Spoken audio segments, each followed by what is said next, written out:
Good evening, and I'd like to welcome you to Rhythm Flow Radio live stream. Today is Friday at 5 p.m., and it is time for a conversation with Brother Raymond. And today we have a special show lined up for you today.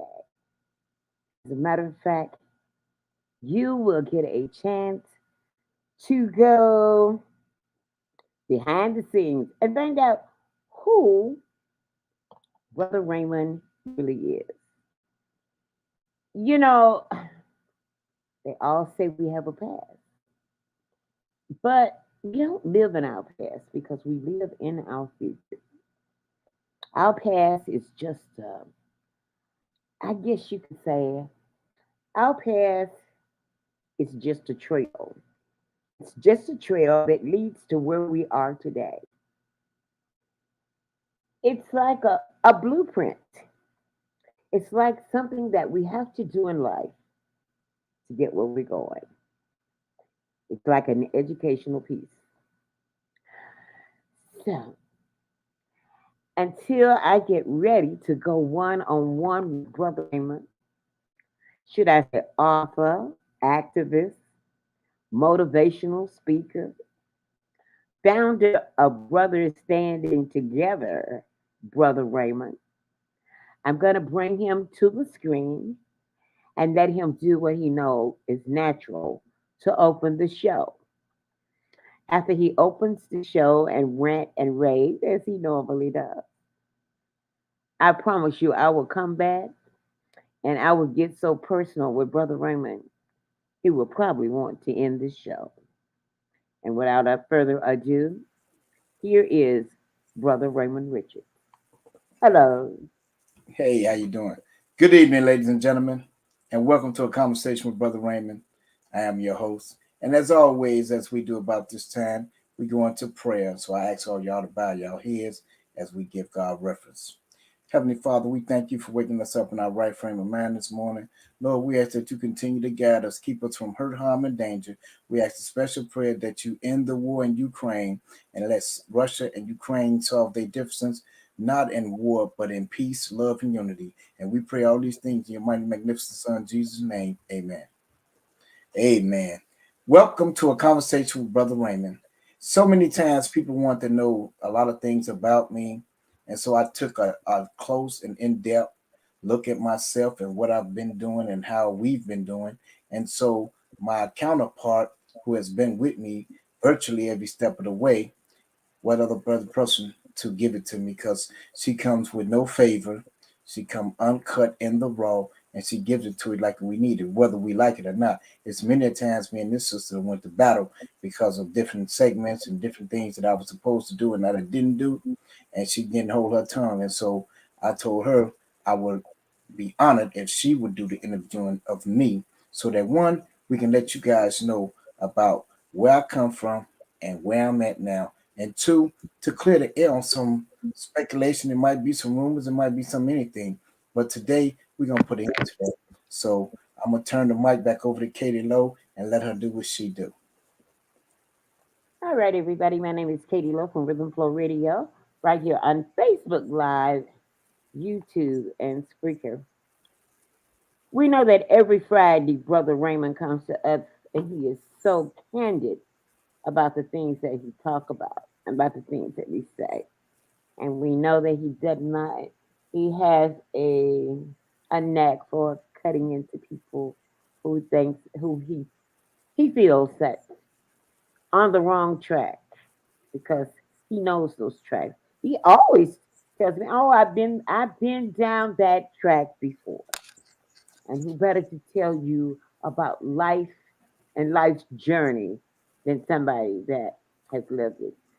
But Brother Raymond, I mean, you talk about life journey. Tell me, where were you born? Were you born?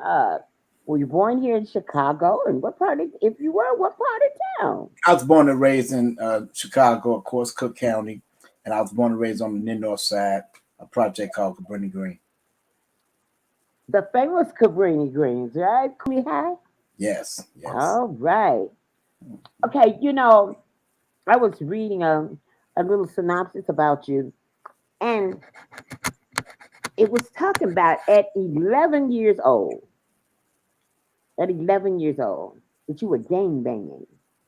Yeah, I joined the gang at 11. Okay, Yeah. wait a minute. I want you to talk about that, but I want to say to you, at 11 years old, a young man at 11 years old, he's just finding himself. He's just beginning to have a body odor. He is just discovering who he is. How at 11 years old could you possibly be into gang banging? I mean, you don't even know who you are at 11 years old. You know, tell me what could have possibly interested you or possibly captivated your mind to join a gang at 11. Well, growing up in a single parent home, you know, my brothers was they was all plugged, and so naturally I was influenced by it. And you see it every day as you go to school. You see the guys standing out with the drags on, representing. You see the dope dealers, the pushers, and all that. And this is the people that you imitate because we didn't have heroes in our community. So we gravitated towards what we seen. And what I seen was an organization that I wanted to be a part of. And I thought I was a part of it at 11. And I called myself a baby D. Back then they called baby disciples. A baby what? Disciple. A baby disciple. Mm-hmm. As a baby disciple, I mean, what were your duties? What were your applications? What were your roles? It wasn't really a role. It was just some of I guess it's the becoming. So you preparing yourself for what's to come. In other words, because in the hood we grew up real fast. We watch stuff, we learn stuff real fast. So we imitate what we see. And what I seen was you know the gangs, and so that's what I gravitated from, and Okay, that's what I was wanted to be a part of because it looked fascinating, it looked cool, and it was a family, and it like somebody being accepted because that's one of the things again want to be mostly more than anything is accepted. okay, I've got somebody here to collaborate with what you're saying. April Adams Johnson, Ms. April Adams Johnson, said Yes. you're either be victimized or confirmed. Okay? And here's another Facebook user says, hey, Brother Raymond. Hey, So hey, hey. otherwise, you're telling me that your environment, you either become a part of the environment or become a victim of that environment. Is that what you're saying? Hello? Yeah, say that again. I said you're telling me like Miss April Adams Johnson is saying, you either become part of the environment or you Yeah, become a victim of the environment. right. That's what it was. Growing up, I became part of the environment versus, and it was both basically. I became part of the environment and a victim of it at the same time, not knowing. Okay, once you become a part of the environment, I guess it's like, this is just my perception because I really don't know. Uh huh. You just say, okay, now I belong. This is a family. Yeah. Okay. Uh, I don't know. Is there a protection in a gang if you become? I mean, since you become, if you don't be a part of it, you be a victim. So, is there a protection in the Oh yeah, the gang game will for you? protect you, from everything. Now, once you get in there, once you plugged, you become a big part of this big family, and the goal is to protect each and every one of us. That's the goal. So, how are you protected? Well, usually like someone would get jumped on, you can't get jumped on a lot, because you're a part of this organization. And if anybody messes with you, then they help you. It's really like a brotherhood. That's what it started off as, a whole brotherhood. We were there to protect the community. That's what I seen in the beginning. It was to protect the community, make sure the mothers and the children and people like that be safe. That's what it looked like in the beginning. Oh. from the beginning because I was just going to say, Brother Raymond, the gangs today don't protect the community. But you were No, they saying, don't. No, it's a okay, different facet now. It is a different facet from when it was back then. so this is a very very different question. You can answer yes or you can answer no. Once in the game, are you always in the game?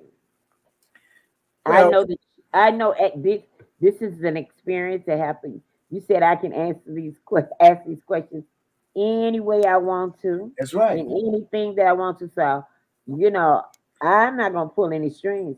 Now that you are an older, mature man and you have grown to know better,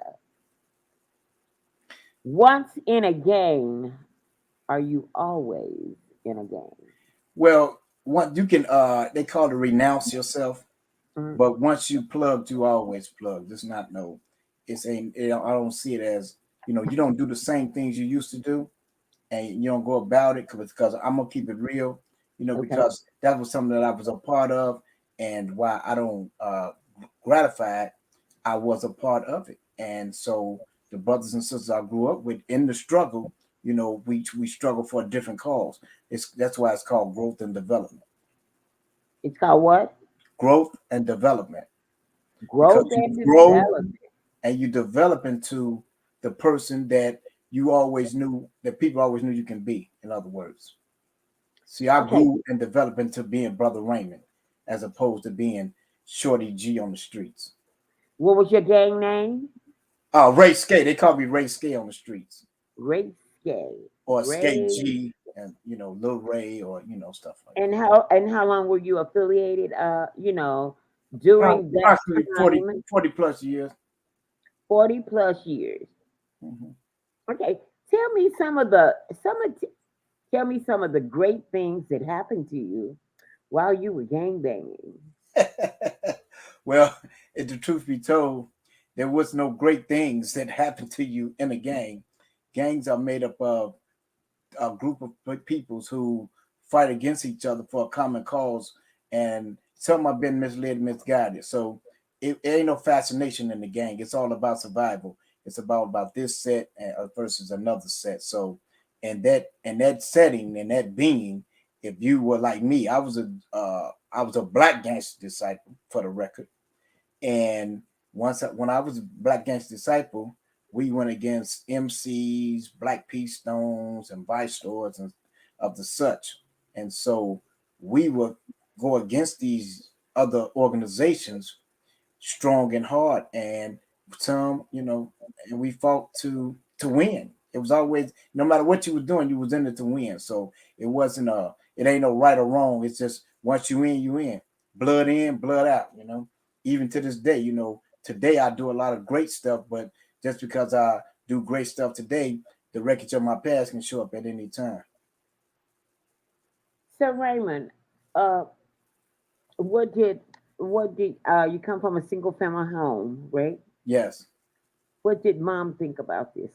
Did My mother mom? was disgusted. My mother was disgusted with me because she knew I had a lot of.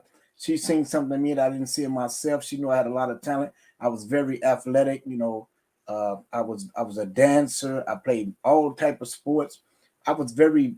I was a great speaker even in grammar school. So she seen something that I didn't see. But what I didn't have, what I thought I needed was my father, and he wasn't there.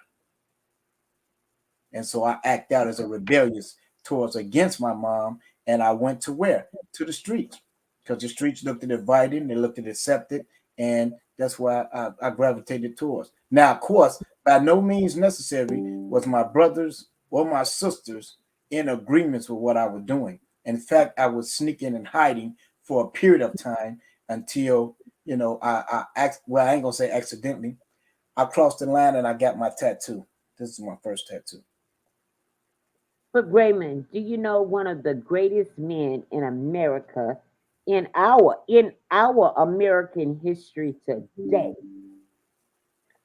who was the first black president of the United States of America? Did you know that he was raised in a single by a single mother? Yes, I do. He didn't gangbang. No, he didn't. I Why made did a choice. why did you? I made the choice to do so. I wanted to feel accepted. I didn't feel accepted. So I wanted to be accepted. And joining the gang, I felt like I was accepted and I was appreciated. And so that's some of the ramifications that the young men today didn't see. They don't see that. It looked glorious on the outside, but it's a hellhole on the inside. So you're Once you telling me that it become was part of a choice. it. Yeah, I But mean, it was a choice because you were going to either be victimized, you either had to be victimized or confirmed. So yeah. your choice was to be confirmed because you didn't want to be a victim. Okay. And again, it goes both ways because I was a victim and I was confirmed, Okay. you Okay. know, All right. because I was a victim for even joining the game. I was victimized that way too. See, people don't look at it that way. And then Okay. sometimes it'd be by force, not by choice. It's some people, it'd be some people's choice, and sometimes you'd be forced to because you're afraid. And this is a sense of security that helps you with what you really want to do and with your platform. So now you ain't got to be scared of do them because you got a whole group that's going to help you if you get into a confrontation. You know, it's like again, like I was saying, it was like it started off as a brotherhood. Yeah. So that's the ramifications of getting in the gang and being part of an organization. You look at the police, that's a gang. The army, that's a gang. Okay. You know what I'm saying? The It's politician, legal. that's a It's gang. the You know what I'm saying? they just legalized. That's it. They're just legal. That's it. They legalized. The CIA, that's the biggest gang in the world. You know? Okay. Now, I'm going to move away from the gang a little bit. Crackhead. Crackhead Raymond. Let's talk about that. Oh well, getting Was that a part? Wait a minute. Was that a part of being the gang in the gang? no, that wasn't. In fact, that was greatly looked upon greatly as a dissatisfaction. If you did drugs, you couldn't be part of the gang. The word was don't get high on your own supply. So if you was getting high of what you was supplying, then you was looked at as you was ostracized and you was eradicated out of the gang. So no matter how long you've been in or how long you've been put in work, it doesn't matter. Once you start getting high of drugs, you was looked down upon. You weren't looked at as a respected member. Is drugs a part of the gang culture? Say it again. Repeat that question. I said, was drugs a part of the gang culture? It's every culture. Drugs are part of every culture. Okay. You're gonna move it. You're gonna see a reefer, cocaine, heroin, pills, Well, whatever I it is. mean, this is what maybe I'm saying that wrong. Okay. Okay. You see, when I read stories about Jeff, I think it's Jeff Ford Mm-hmm. in Chicago. Is that Yeah. right? Yeah. Yes. I didn't read about drugs till later on. I only read about those great things that he did, that he started. Okay. Okay. I read about the free lunch program. Yeah. I read about the free clinics and Mm-hmm. all of the good things. I read about a lot of the programs that he started that the United States government has implemented today. And now they've got titles on them and funding for them, and they're all over the Well, United States. well, to take it back, Katie, it Okay. all started from the Black Panther Party.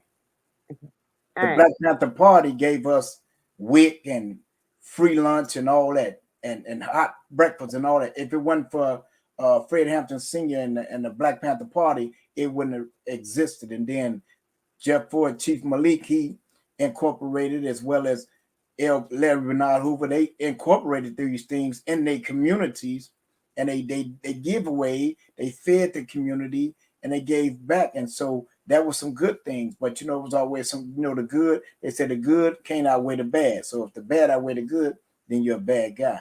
But that doesn't make sense. It may be some situations that we be in that people don't understand. Like for myself, I made that choice. I had a great mother. My brothers and sisters, they was phenomenal. You know what I'm saying? It wasn't nothing that I actually needed, but I wanted some attention. And so the guys on the street gave me the attention. And then you want to portray something that you really not.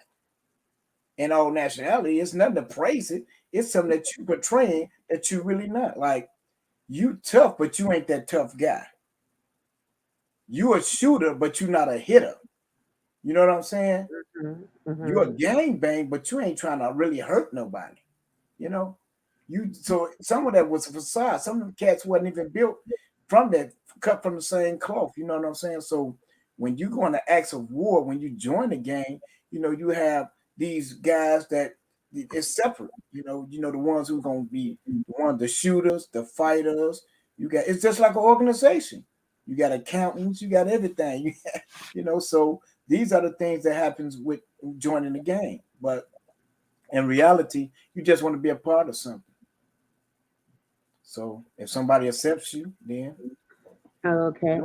So how did you get introduced to the crack? So the And crack what, epidemic, and what age were you? What age were you and how?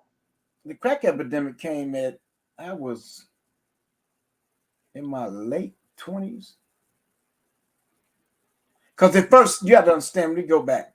Snorting cocaine was a thing when you seen the Mac, Superfly, you seen the pimps and the players, the pimps, because my daddy was a pimp, okay? Make no mistake about it.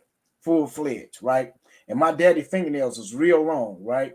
And I would watch my daddy take his fingernails and scoop it in some white powder and put it up in his nose. And then I would see his friends do it, and then you start to see this like it was a norm, and then you see it on the shows and all that. So it was a Superfly era, and people thought that was cool, but it wasn't cool. In fact, it was misleading and misguided, and we were being introduced to the game without even knowing we were being introduced. Okay, the crack epidemic hit the United States in 1985. Exactly. Okay, it truly came about, I believe, with the sale when Iran wanted, I believe that Iran or Iraq wanted to buy weapons from the United States Mm-hmm. over here because that Iran Contra affair, Yeah. and they wanted to buy those weapons, and they sold them to it, but they just did it underhanded. There was there now see. A lot of people may not know this. There are two Ricky Rosses. There's one Ricky Ross that's a rapper, but Freeway, And the Freeway freeway Ricky was the real original. Ross.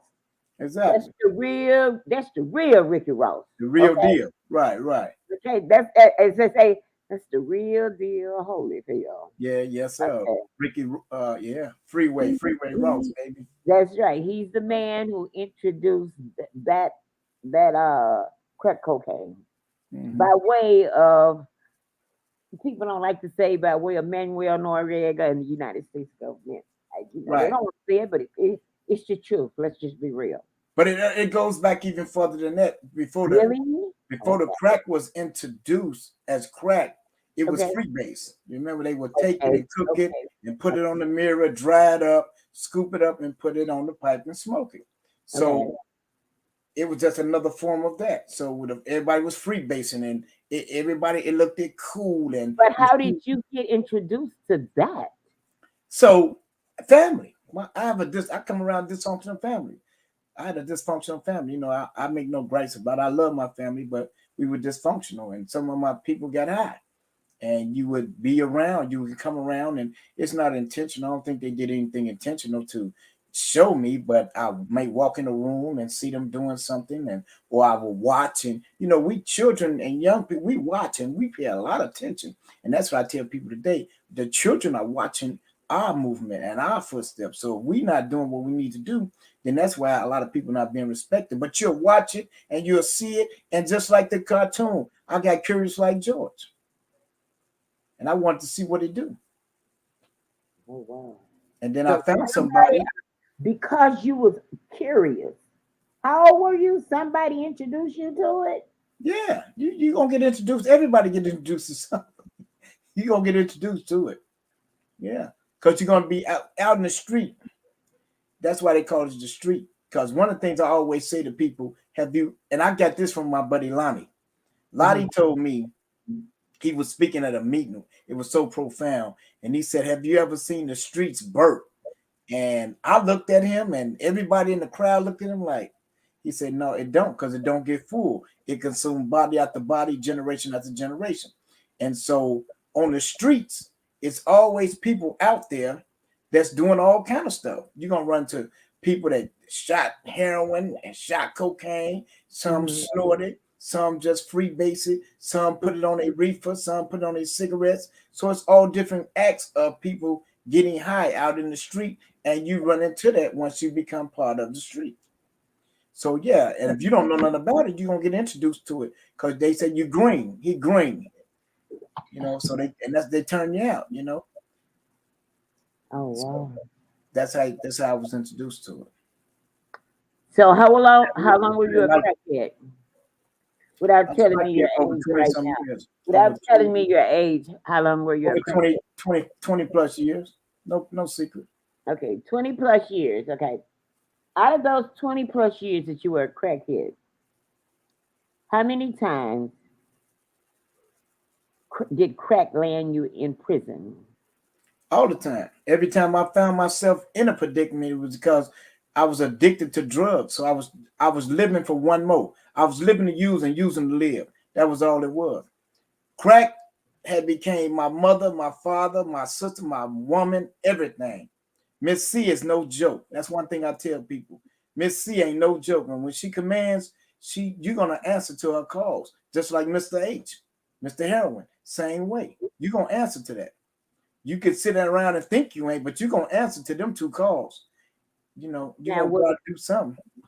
did you ever dibble and dabble in the heroin too, or just Yes, crack? I was addicted to anything made me feel good.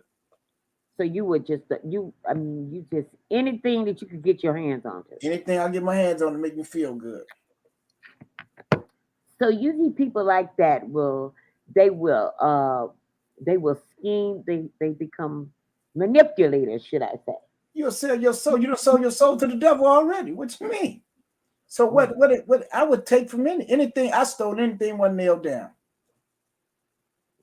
I couldn't even come around my family. My family didn't even play that because they wouldn't even finna go through that, because they already knew, So the horrors of addiction, the affliction of addiction ain't no joke. But once you in that, you're a slave to the drug. You're not gonna beat that unless you surrender. And that's what the program talks about. You gotta truly surrender. If you don't, I didn't. Okay, there was a time in your life. There was a time in your life where you had just hit, I mean, all the way rock bottom. Mm-hmm. When the whole bottom fell out the boat, you became homeless. Yeah. Where was the gang? Where Uh, was the gang when you were sleeping? What but was see, that's the lie. See, they don't tell you. wait. Let me finish my question. Then I'm gonna sit back and I'm drink my coffee and I'm gonna listen. You tell me. And he 11 years old. You want to be a gangbanger? Somewhere between 11 and 16, you want to be a crackhead. Okay, because you got somebody that love you, that care about you. No, not between 11 and 16. Okay, what? But anyway, I feel you. Go ahead. I'm just talking. Go ahead. That's Go it. ahead. Okay. 11 years old, you want to be this gangbanger because these people love you and they got your back. But I can understand. I'm not knocking that because in the area where you live, you were either gonna be or they was gonna kick your butt every day. And instead Yeah. of wait a minute, I can Do that. understand. And instead of getting my butt kicked every day, hey, I got you. Right. Okay? Right. Right. Because we know if you keep getting your butt kicked every day, sooner or later you're gonna come up dead. Yeah. Okay? You could. One or the other. So hey, I hate to say it, but I can sympathize with that. Right. Okay. But here you are at a young age, you ain't got no job. Mm-mm. Okay. how can you afford to buy some crack? That don't get addicted to it. You ain't Well, even got the money to buy none. no, well, see, back in the day, between, like I said, not between 11 and 16, but once I got of age, Okay. I would, I was selling first. And then again, like I said, you got curious like George. So let me tell you this here. When I joined, when I got plugged in the game and I did what I did, it comes responsibilities, right? So you might have to sell. Back in the days, we were selling teas and blues, happy sticks, what was that? Teas and blues, happy sticks, cocaine, weed, stuff like that. So you had to do your part, and when I got initiated, it wasn't like today. You had to walk through a line and they would whoop you. Then you got initiated in, you got validated in. That's where you get the term blood in, blood out from. And so once I got into this, I already knew that I had already crossed the line. I already knew I had disappointed my mama. I already knew I had let my brothers and sisters down. And I already knew that. But this was something, like they say, experience was the best teacher. And it taught me along the way. So along the way, I started selling dope and cocaine in the community. And as time went on, you started to see people getting high off of it. So you thought that this was cool. They didn't tell you that you would become addicted to crack cocaine and heroin. They didn't tell you that in the gangs you can die. They didn't tell you that you can go to the penitentiary for the rest of your life. They didn't inform you of that. They just told you to come and be a part of something. And that's why they tell you find out.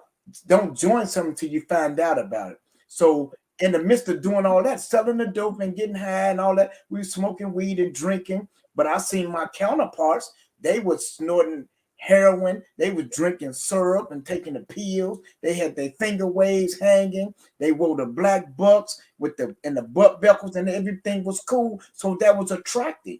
While I didn't find myself attracted to the syrup, I did find myself being attracted to the heroin and the cocaine and the causes and the effect because they looked it cool and they looked it slick. You had a cigarette in your mouth you had a cigarette in your mouth and the ash is hanging. You just hanging, your eyes closed. Yeah, they had their butters did, so that looked it appealing to me. So of course, I fantasized about it. And like I say, like curious, like George, I went on and I started to dibble and dabble into it. At first, it was like, okay, I can handle it. I can handle it. But then as time, the monkey starts to grow.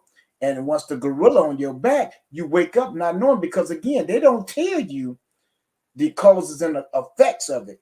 It's just you doing it, and it's at your own risk. So at the end of the day, didn't nobody make you put the stuff up to your nose? Did nobody make you smoke the crack cocaine? You chose to. So once I chose it and I stepped over into that territory, now I was a part of this team, and now it was every man for themselves. And then with that being said, the gang did not participate with you being on drugs. So if you was on drugs, you weren't even considered a member of the organization. So I was out there on my own, which we call the trap trail. I was living to use and use and live one day at a time, 1 minute, 1 second. All it was about was one more. So my journey went like that. And then along the journey, I lost some beautiful people in my life that helped me. I was suffering from mental health. I suffered from depression. I suffered from loneliness, all this because I had lost my oldest brother, which was my hero, my inspiration. I lost my brother in 1991 to AIDS. Then I lost my mother in 1995 to cancer. Then in 1996, I lost my middle brother to cirrhosis of the liver. And my oldest sister, she was in recovery. So wasn't nobody out there basically but me. Yeah, I had family, but I'm talking about my immediate family. There was no one there. And I'm the baby boy. So I gravitated towards the streets. And I made that choice. And once I made that choice, all hell was going to break loose because ain't no fun in getting high, living in abandonments and stealing out of stores and robbing people. Ain't no I fun. like wait. Excuse me. I'm not laughing at you, believe me. Go But ahead. I like the way you murdered that word. Go back, living in the what? Abandonments. Go ahead, brother. Go ahead, So man.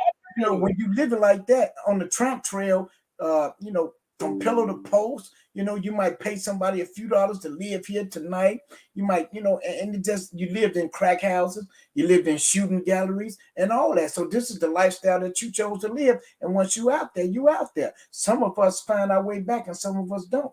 And so with that being said, I made the choice and the decision to go out there and do that. And once I got into it, it was no turning back. It was full-fledged. It's like I created a monster. And then I put on all kind of coats. I became the philosopher. I became the preacher. Okay, whatever you wanted me to be. Hell, shit. When I was homeless living downtown on the line, we called it the line, Ontario and Clark. That's the line. That's where all the tourists come. So down there, you can become whatever you want to become. And so I became the tour guide, man. So when people come out of town, man, yes, sir, I would take them. Hey, you want to go? We can go to. You want to see John Hancock? I can take it right there for a small fee. Hey, here's Sears Tower, the great Sears Tower. Let me tell you all about Sears Tower. You become a con man. You do what you got to do to survive, and you got to have a hustle. And in the beginning, I didn't have no hustle. Keeping it real, I didn't have no hustle because I was new to the game. So they taught me. They say, hey, man, the first one is always on them. It's on us. But the next one, it's on you. So you got to come up with whoever you got to come up with in order to do what you need to do in order to get your supply, your drugs, or you'll be laying around sick, or you become like in the joint. If you don't have nobody supplying you, you become a ward of the state. In the streets, you become a ward of the city, and that means they take pity on you. Some people take pity on you. Some people might not, but you have to learn a trade. So my skill that I learned, because I wasn't dumb. I dropped out in 11th grade. I wasn't dumb. So my trade was I could talk. I was finesser.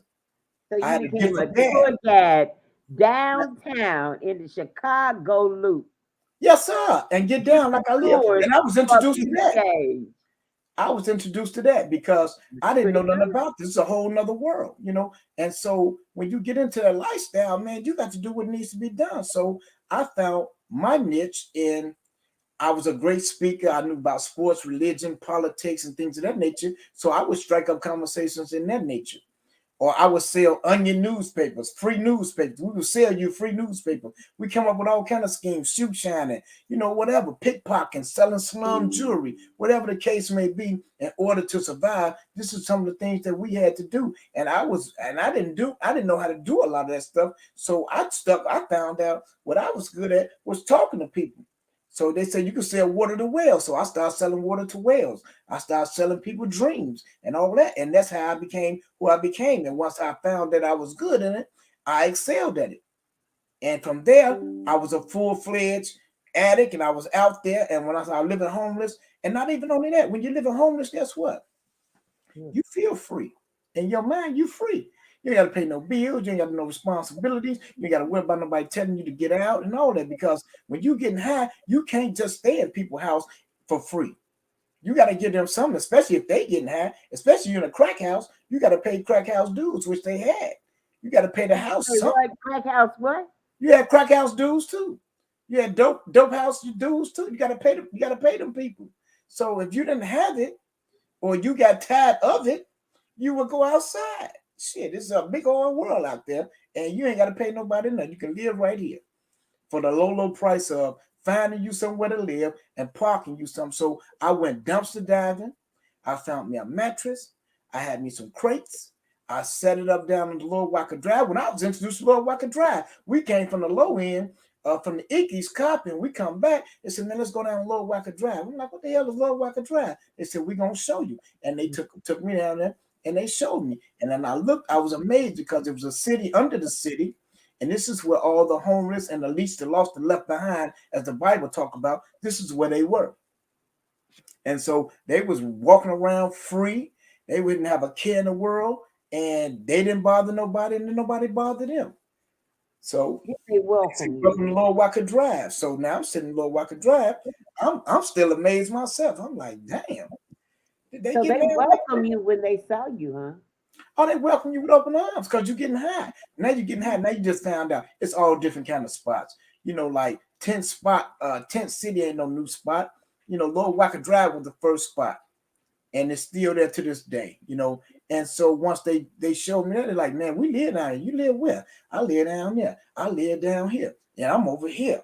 Like, wow, really? And I was saying to my man, they crazy as hell. But little did I know that I'll be just as crazy as they was, because I got me a spot down there as well. Oh, And when I was so disappointed in myself that I felt the lowest of the low. And so you go where you accepted it. And all the home, they accepted me. They didn't reject me. They didn't criticize me. You did what you did. As long as you carry your weight, you was all right. So that's how it was. And so, after you start disappointing your family, your friends, I disappointed my children. Their daddy was once, he a crackhead, he out here, he running. Baby, let me tell you something. You couldn't put no crack or cocaine around me anywhere. You couldn't put it around Lowe. I don't care who you is. You could be the baddest gangster in the world. If you put some crack cocaine down there in the stash, I'm going to find it. And I'm going to take it. And you just going to have to catch me. That's the bottom line. This is what I'm saying. When we are addicted, we in full. That's what the program talks about, in full flight from reality. Because you don't care nothing about that but that one more.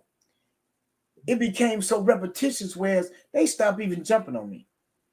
That's how much I stole their shit. They just stopped jumping on me. They was like, so when something came up missing, they automatically knew you they had. knew I did it. I was addicted to pain. That's another thing. I was addicted to pain. Yeah, all that. It was playing Russian roulette with your life. That's what you're doing. Because you don't know if you're going to get a bad one. You don't know.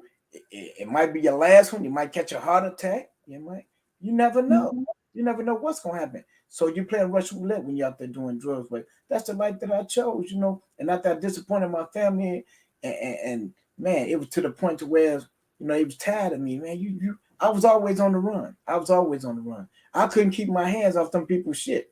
So every time they had something, I don't care where it was, I'm gonna find it. And then not only that, you talking about friends? It wasn't no friends. These are crack addicts like me.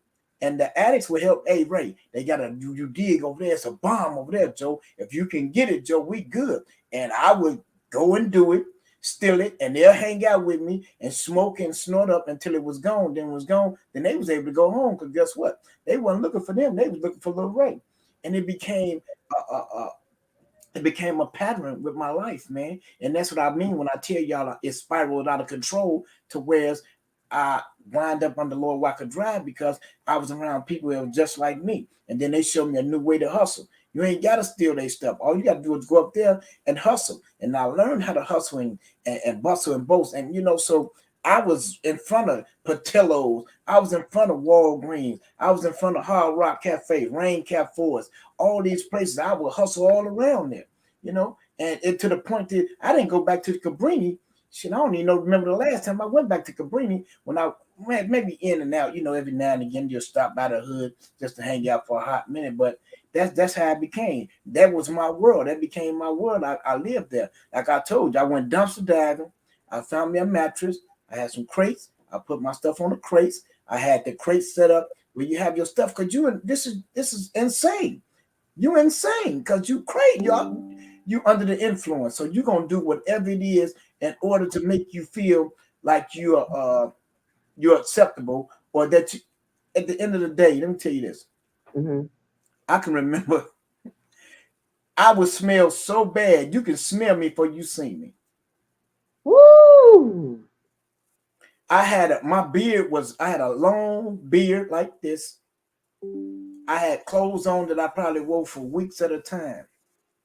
I can remember going to my sister's house one time, and I had to peel the clothes off me. You had to take that stuff off. My sister didn't allow that shit. So when you're talking about addiction, I know all about addiction. You know what I'm saying? So this is what I did. This is what I was. And I'm not proud of it, but I'm grateful that God took me through it so that I can get through it, so I can reach back and I can pull other people's up by their bootstraps and let them know you can change. And if you ain't never seen a miracle, you're looking at one. Okay, let me go to this too. So during this time of addiction and homelessness, when did you go to prison? You spurts. You went to spurts. You might go. shit, I think I stayed out. I think if I stayed out 6 months, my What, family. when was the first time you went, and what did you go for? First time I went for attempted murder. Whoa, that's really a far off from. I'm thinking that you might have went for drugs. But that was on the way. See, that's another thing. That was on the way to the drugs. See, I was getting incarcerated before I was even before I was even strung out. Because I was so dedicated to the game to whereas I would give my life. And I believed that wholeheartedly.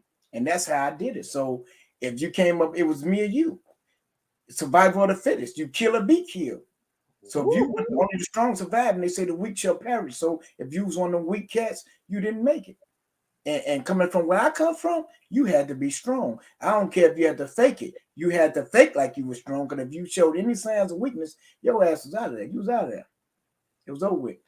And another thing, I could take my hat off to the guys who didn't get into the gangs, because those are the ones that I really looked up to, because they went to school, they did what they're supposed to do, and they went to work. And I always wanted that, but I was afraid of being who I was. I was afraid to just be Raymond. So I wanted to be the race skate and the skate G, because that's what they accepted me and that's what everybody know me as. But nobody knew me as Raymond. So I had always admired it, and it was always in me to do the right thing, but I just was the flesh is weak, as the Bible says. I want to ask this question, but I really don't want to make you mad. Go ahead. Well, most men don't like for a female to ask them this question. Uh, I'm listening to you how you said that you lived your life at 11. You joined the school. All of these things that you said you did. Um, you said you wanted to be accepted, right? Yeah. And you said you come from a dysfunctional family and stuff. Uh-huh. And you went to prison. Yeah. I want to say I to went to you, prison 6 times. Yeah. six. Okay, you went to prison 6 times, but that wasn't acceptance. That wasn't love. No, that wasn't. That was insanity.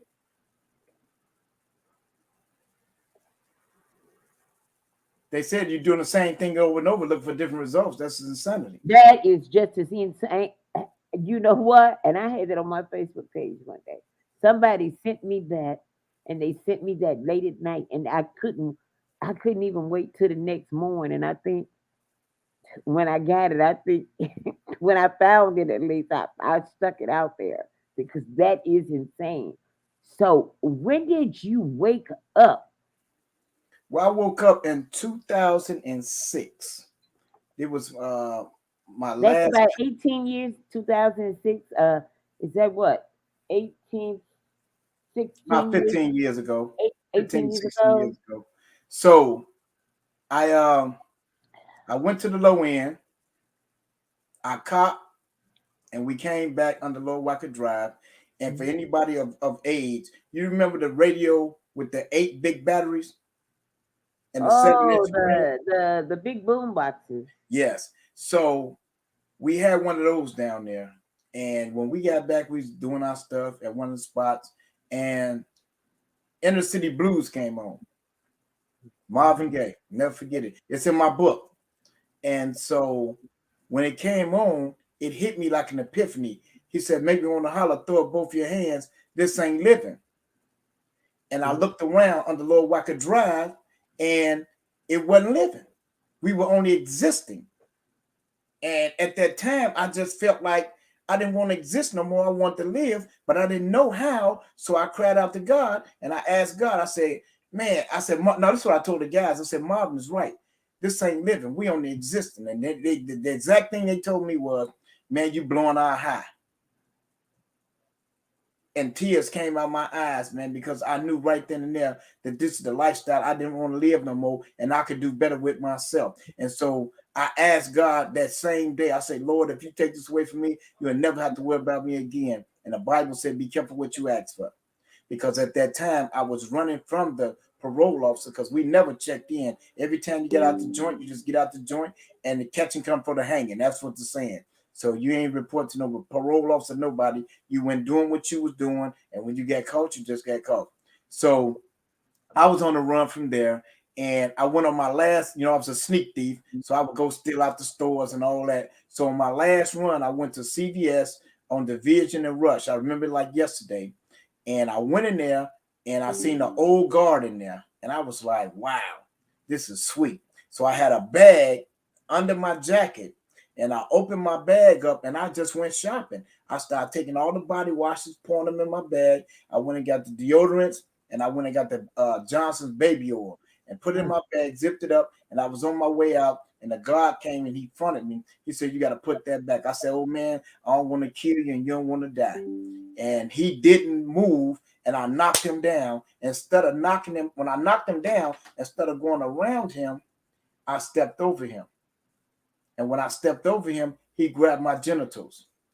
And Whoa. and I couldn't get him, and I hit that man with everything I had, and I could not get him to let me go. And I laugh and joke when I speak about it to this day, and I say now I know today it wasn't his hand, it was the hand of God, because I had asked God to deliver me from this lifestyle. And so some pedestrians came in and they chimed in, and we all tussling. I'm trying to get away. I made my last hurrah, tore my shirt off, and needless to say, they tripped me and the police came. I went to jail, and that was my last time in 2006. And so You I got went and saved. You got delivered. I got delivered. See, I'm not saved, I got delivered. You got delivered. Okay. It's a difference, a big difference in that. What's the Just like difference? in recovery, they say I'm in recovery. No, I've been delivered. So I don't have a cripple or nothing of that. See, today I can go in a crack house and pull somebody out of the crack house without using crack. So once that happened, and I went down to the joint, I was in jail. I was calm because once I recognized that it was God that did that and not by man who did that, then I knew that I was on my journey. I had an opportunity. Because I had many of them. Because I had told all the Fox prayers. Me and my sister, I would write her and tell her, "I ain't gonna do wrong. Get out, do it again, go back," so on and so forth. So my family didn't have no belief in me. Then nobody had no belief in me. So I had to believe in myself. And this was a time I had to look at the man in the mirror and say, either you're gonna piss or get off the pot, one or the other. And that's what I said. I said I wasn't going to come out the same way I went in. So when I went in there, I started finding out little stuff and things to do and who I really and truly was. And then I had time to find out it was okay to be Raymond. It's okay not to be in no gang. It's okay not to sell drugs. It's okay not to hurt people. And so that's what happened. And once I found that out and I came home with that same mindset, only to be derailed again, tricked by the devil again, because I got all my weight back. I was swole. I was looking real good. So now here I am. I go back because I want them to see me one more time. Katie, look, one more time. Let them just see me. So you go back down I under go Lord back. side. I go back in the hood, right? I go in Okay. You go back to the hood. Okay. a crack house, right? Okay. Now I done told my sister and my niece, they and my daughter, they have been hitting me, taking care of me. I go back in there. I ain't checked in or nothing. I'll tell you, this how miraculous God is. I went on a 6-day binge. On that 6th day in the crack house, I'll never forget the song. It was Bobby Womack, "Nobody Wants You When You're Down and Out," right? And the music went off, and I couldn't hear nothing, and I can see everybody. And I'm like, what the hell?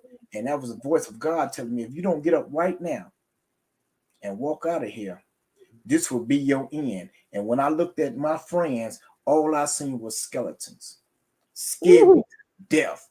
And my hearing came back, the music went, and I was telling them, I gotta get coffee. I gotta get coffee. Because I'd already lied, broke all the promises I broke with my sister and them. And I know my sister was tired, so she wasn't finna go for that no more. And she'll tell you to this day, I showed up at her house with my head down. She said, well, them people been calling, so you might well go and call them, face the music. I don't know what to say about you. What? She said what? You might as well go and face the music because the people been calling you. So when I called him, he had asked me, he said, who the hell you think you is, Obama? You ain't checking in or nothing, huh? You just go do what you want to do. I said, man, I don't know how to stop getting high. I need some help. And that's when I went back to the Haymarket House for the almost probably the 50th time. And that's when I went in there. And I went in there, I stayed in there about a month. And then from there, I went to a place called Independent Living, which was on Race and Central at the YMCA on the fourth floor. Now, is independent living a part of Haymarket House, or is it No, something? no, no. I was in Haymarket House. I couldn't stay at Haymarket House. You only could stay there for so long. So Okay, upon my release, I had to go somewhere. And okay, so, matter of fact, let me back up.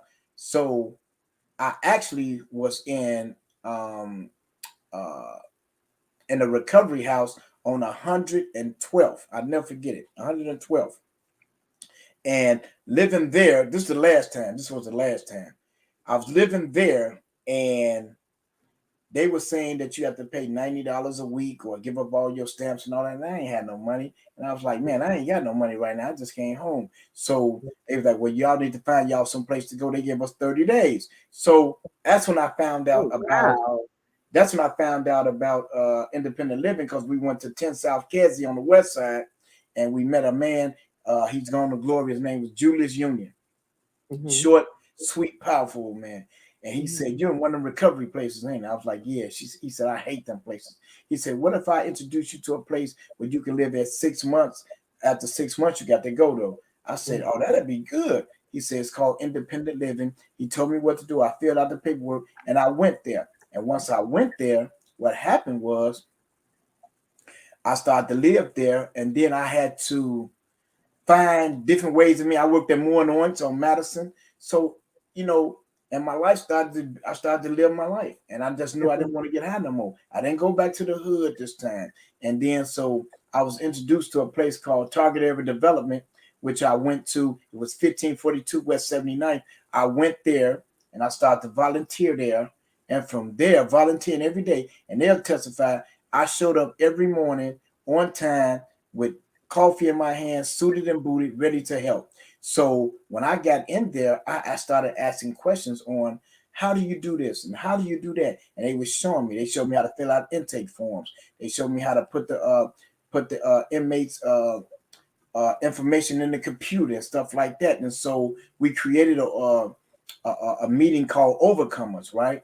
hmm And I was one of the ones who helped coin phrase the term returning citizens becoming productive members of society, because I didn't want to be called an ex-con, because the ex is unknown and the convict is still doing time. And if I'm here with you now, I am neither. And I appreciate if you don't treat me as such or address that to me. And so when we did this, then it caught on like wildfire. So we had overcomers meeting. So all the men and women would come home from prison. They would come to the meetings, and we would give them information to help them to become productive members of society. So when the outreach worker position came available, I walked right into it. I walked right into my purpose.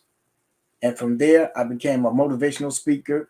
And from there, I created my book, The Book of Raymond, A Journey from Prison, Praise, and Poetry.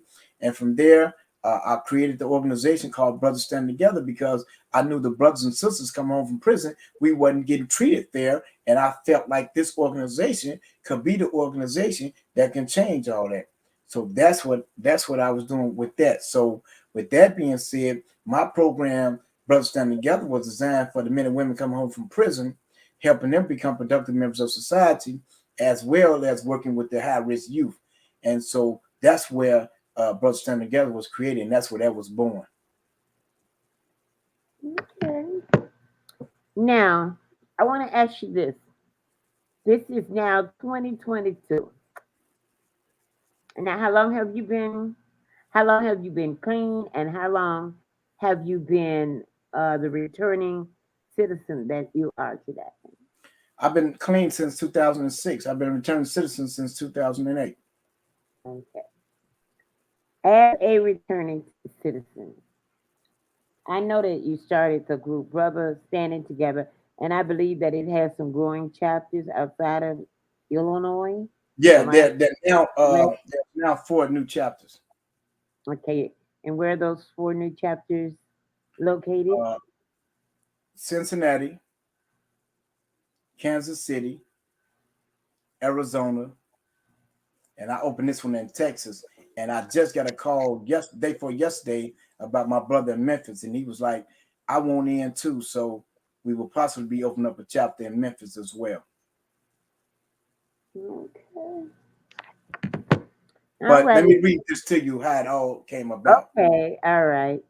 Brothers Standing Together is a federally recognized 501c3 non-for-profit organization that was founded in 2009 to help decrease neighborhood violence in an effort to contribute to a safe environment for children and families, beginning with serving our youth. BST began as a dream of its founder, Raymond Richard, who was inspired by his own experience and growing up in the former Cabrini Green housing projects. He realized how different it would have been if he had a mentor to teach him when he was a teen, that he had learned the hard way about the value of education and that violence is not the answer. As a result, a desire to help others avoid his mistakes, BST was born. BST is a vision. BST vision is to see complete cessation of violence and all people living happy and healthy whole lives. Today, in order to achieve the vision, BST partners with various organizations to create and offer programs such as overcoming obstacle seminars, job placement through labor temps, internships, and mentoring programs for young men and women. We also host community awareness and outreach events which stress the importance of education and provide opportunities for unifying the local communities through family, friends, legal aid, and records relief events. With the help of this and other participants, BST and its constituents can help our people become productive members of society. All right, listen, Brother Raymond, it's been great spending time with you, but I'm going to end the show a little bit different today. Number one, I did recognize the sponsor at the beginning of the show, and I do apologize for that. I guess Okay. I was just so excited about doing the show. So I will play the sponsored video clip, and then I'm going to leave the show with playing a clip from a. This is a short video clip about Brother Raymond. You can. I'm gonna play it. I'm gonna play the sponsors clip, and then you can watch this clip in full. And let them know this is part one. So it's And a two-part series. this is part one. So enjoy this clip, and we will see you next Friday here at the same time. Now, even though we leave the screen, stay in the screen to the last video clip in. The first one you will see is from my friend Martha at Martha's Helping Hands. Nicole. Well, it's Nicole, but it's called Martha's Helping Hands. And believe me, they are a community service organization that's always ready to extend a helping hand, whether Yes. it's clothing, fooding, or hygiene products for men, women, and children of all Yes. ages. And then you will see a final clip. It's all about Brother Raymond. So after that ends, that will be the end of the show. We will see you here next Friday at 5 o'clock p.m. And we bid you all to have a great Friday evening and a wonderful weekend until next Friday. MarthasHelpingHands.org. Make your donation today. A community service organization extended their hands by any means necessary. Whether it's sharing a hot meal, Martha's Helping Hands is there for you. Martha's Helping Hands also distributing clothing and hygiene products for men, women, and children of all ages. Make your donation today.